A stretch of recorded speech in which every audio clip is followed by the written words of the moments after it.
Hello everyone, hope you're all doing well and welcome to my Premier League Team of the Season video. So obviously I've seen everyone else has done it, so I think it's my time to do it now.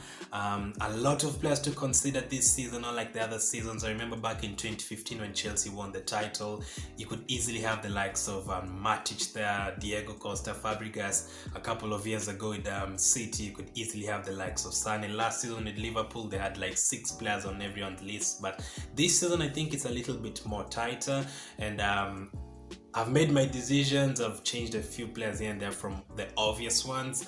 I'm going for the players that I really enjoyed watching most, and I feel like they did the most for their teams. So we're gonna go straight into it. I'm gonna have the team somewhere on screen as I talk about it. And yeah, first up, I'm going to play a 4-3-3 formation. And first up, the goalkeeper.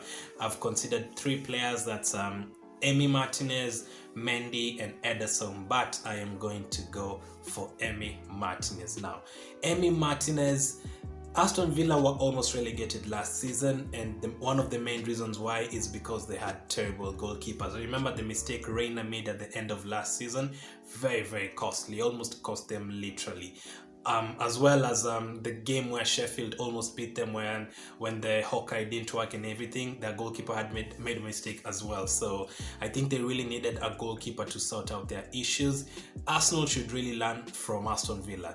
These guys had problems with the right back, with the goalkeeper, with the striker, and they went and sorted out all those positions, and look where they are right now. So Emi Martinez, what he did this season, I know Ederson won the Golden Glove, and I know for Mendy being here for the first season did very well by replacing Kepa, but for me I'm going to go for Emi Martinez as my goalkeeper. We really miss him as Arsenal fans, unfortunately.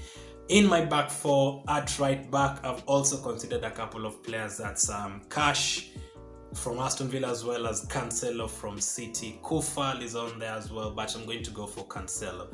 The way Cancelo can play as a right back, as a left back, sometimes even as central midfielder, the way Pep uses the formation, like he can play as a right back but then drifts in into midfield, the full backs cutting into midfield, very entertaining to watch. He scores goals, he provides assists. I remember the goal he scored against I think it was West Brom away from home, very good goal.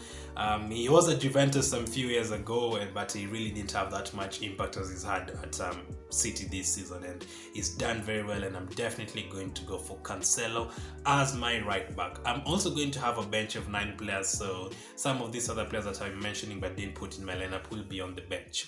The next player I'm going to go for is the left back. Now, I've only considered 2 players at left back, unfortunately not 3 or 4 like the other positions, and it has to be between Luke Shaw and Kieran Tierney. Now, Kieran Tierney, I know people will be like, you're putting Arsenal players in there. Kieran Tierney has been one of our best players this season.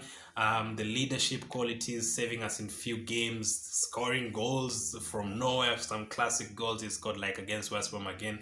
From home, it looks like everyone scored against West Brom. That's why they're relegated. Anyway, I'm going to put Luke Shaw as my left back. I feel like he's probably in the top 3 of the most improved players this season. I didn't expect him to have this much impact. In fact, even United fans would tell you they thought Telles would be coming from FC Porto to replace him, but the way Shaw has improved on his defensively this season, attacking wise improved, positioning improved, I think he'll go there ahead of Tierney, but Tierney will probably be on my bench, so I'm going to put Luke Shaw there. For my centre-backs, I think it's very easy. People have considered the likes of Maguire, I think Mings, Konza at Aston Villa, but for me it's very easy. It has to be Stones and Diaz. Now, for Stones as well as Shaw at left-back, in the top 3 for the most improved players this season. I thought Laporte or Akia were going to come and partner each other this season, or maybe Diaz and not Stones, but Stones, the kind of impact he's had this season, incredible. There's a crazy stat I saw a couple of months ago just before they are confirmed as champions, where Stones and Diaz were starting together. I think in that month, I think it was like March, they had played like 5 games, and between them, the 2 of them, that scored like 3 goals and that conceded only like 1. So basically the center backs had scored 3 goals, and the opposition players, the opposition team had only managed like 2 goals against them in that time. So they'd actually scored more than the other teams combined and their defenders. So keeping clean sheets, scoring goals, impact defensive wise, attacking wise, Stones and Diaz will definitely be there, and Diaz obviously one of the signings of the season. maybe not the signing of the season for me, but he won the PFA Footballer Writers of the Year, Player of the Year. So I think he definitely has to be in that team. So Diaz and Stones. 3 City players at the back. No surprise they kept the most clean sheets this season. So Cancelo at right back, Short left back, Stones and Diaz at centre back, and Martinez in the goalkeeper position. So in midfield, man, I wrote down so many midfielders, but I'm going to start with the right side of midfield. That was between Bruno, Foden, Mount, and Lingard, who joined West Ham in January, but it has to be Bruno Fernandes. I know we always joke about him scoring penalties and stuff every time, just scores penalties, but his impact in the team is incredible. It always feels like if he doesn't play for United, they're going to lose. West Ham away a couple of months ago when they played, and he was on the bench, they were being ran around. Like they were being ripped apart by West Ham. And then the moment Fernandes comes on, they find a way to win the game. So I think Fernandes has to be there. The number of goals, the number of assists, even though you could say a lot of them are penalties, but even with the penalties, it takes bravery to like score all those penalties. I know he missed a couple and had to retake it, but the guts to step up in every single penalty, like against Tottenham in the first minute to score that, I think he has to be in the team. So Bruno Fernandes will be on the team. On the other side, I considered Gundogan, De Bruyne, Grealish, and Soucek, but I am going to go for, it has to be between De Bruyne and Gundogan. Gundogan, another player who's most improved this season, scores goals and everything, but I think it has to be KDB. The number of games where I watch him and I'm like, wow. Again, against West Brom, sorry West Brom fans who are watching this, there's a cross he put against West Brom, Billich's last game when they drew 0-0 at the Etihad. There's a couple of crosses that De Bruyne put in that game, even though they drew the game. Very, very good. Like crosses, the way he breaks from midfield to striking, always picks up the right passes. Not so good on penalties, but the way he can maneuver the ball with the left foot, right foot, he can score goals. Very, very energetic in the midfield. He can captain the team sometimes. Very, very good player. Like I think he's actually worth like 150 million right now. He's that good, and he can always pick the passes every single time. And he's one of those players who, if he misses out on a game like a Champions League final, City fans would be alright. So De Bruyne has to be in there for me. And then my defensive midfielder, this is a guy I've not seen in so many people's teams. I'm going to go for Stuart Dallas. Now, I've seen a lot of people are having formations where they don't care. They can put Fernandes, De Bruyne, and Gundogan in midfield without considering a defensive midfielder. But Dallas can provide everything for me. He has played as a right back this season, as a left back, I think as a third centre back, as a midfielder, as an attacking midfielder, right wing, left wing, and I think I'm going to put him in midfield as a defensive midfielder alongside De Bruyne and Fernandes. Dallas has been amazing. They had 10 men away at the Etihad Stadium, and he was playing like 3 men, and they actually won the game. He scored all 2 goals, that breakaway goal. He scored 2 goals away at the Etihad. He also managed to score against Tottenham. He's had very good games in every single position. He managed to score at Old Trafford as well. He can play attacking, defense. He's been like, I think he's been one of the, from promotion, I think he's one of the best players I've seen being promoted in a while. Like, he is very good. He's one of those players that really want. Unfortunately for the England fans, he's not an English player. I think he's a Northern Ireland player. So, yeah, good for them. Like, he's a very good player. So, for me, he's going to straight into my team for this season. And then up front, on the right side, it's obviously between Salah. I've put Saka in there as a consideration because he carried us for all, like nearly the whole season. Mahrez as well on the right side. Who else? I think those 3. And I'm going to go for Mahrez, unfortunately not Salah. I know Salah scored very many goals, just missed out on the golden boot. But the way Mahrez has played this season, even just in the league, not even considering the Champions League, and in the Champions League as well, he carried them against PSG basically. He's done very well in the league this season. I think he scored a hat-trick sometime. The goals he scores, very important goals. He takes penalties sometimes, just like KDB, unfortunately not so good on penalties. The moment he cuts in, you're in trouble. It reminds me of the season he had when he was at Leicester.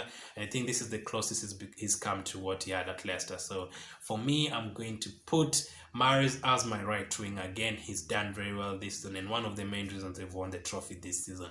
On the left side, it has to be between the likes of Son.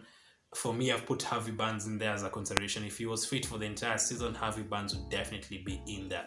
He's been very, very good this season. He was very good until he got injured, unfortunately for him. So he's not making the team. But Son has to make the team. In fact, I'm just going to go straight for it. Son on the left, Kane up front. pains me to put Tottenham players there, but the way Kane and Son broke the record for the most combinations for goals this season, I think they had like 14 this season, breaking Shearer's and Sutton's record for a season, breaking Henry's and Pires' record for a season, breaking Lampard's and Drogba's record for a season. Very, very good. The way they are combining for goals, Kane going into midfield, chipping the ball into Son going to the left, crossing the ball for a Kane header. Very, very good. I think the two of them have been fantastic this season. Congratulations to Kane for winning the Golden Boot. I know Son kind of drifted away the last 5-10 games, but he did very well for me to be put in my team of this season. So just to run through it again: Martinez in goal, Shaw on the left, Cancelo on the right, Stones and Diaz in the centre-back positions, Dallas as my central midfield alongside Bruno, Fernandes and De Bruyne, and then Mahrez on the right, Son on the left, and Kane up front. So my 9 players on the bench, I'll definitely have to put Ederson there, Golden Glove winner, very good goalkeeper. The things he does, the assists he gets, crazy. So, but that is what I kind of expect from Ederson. Alisson as well, he scored a goal this season, but I think he's made so many mistakes this season. So Ederson is going to be there on the bench. I'm going to put Kufal from West Ham as well. Did very well in his debut season on the bench, and I'm going to throw in Soucek as well from West Ham on my bench. So those 3 are making it. Justin played really well for Leicester before the injury, so I'm going to give him a mention. The other player who's going to make my bench is Fofana from Leicester. I think for his first season he's done very well, considering he was in the same team as Saliba, and Saliba didn't really join Arsenal the last 2 seasons, and Fofana has had impact immediately. He's going to make my bench. The next one I'm going to put on my bench is definitely Gundogan. Very, very good season scoring goals. I'm going to put Foden in there. Those are 6.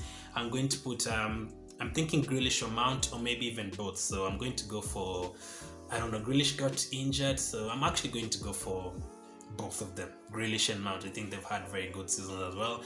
And then the last player I'm going to go for on my bench, I know shout out to Bamford and Watkins, performed very well after getting promoted for Bamford and Watkins after getting signed, but I am going to go for Salah. Has to be Salah on the bench, considering he's finished as the 2nd top scorer. So again, 20 players, no Arsenal players if I'm right.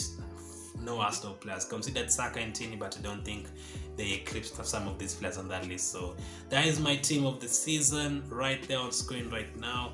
Let me know what you think of that. Let me know which players you'd remove and which players you put in. Is there any player I didn't mention? Let me know. Hopefully not. So thank you for watching. Keep staying safe, and I'll catch up with you guys later.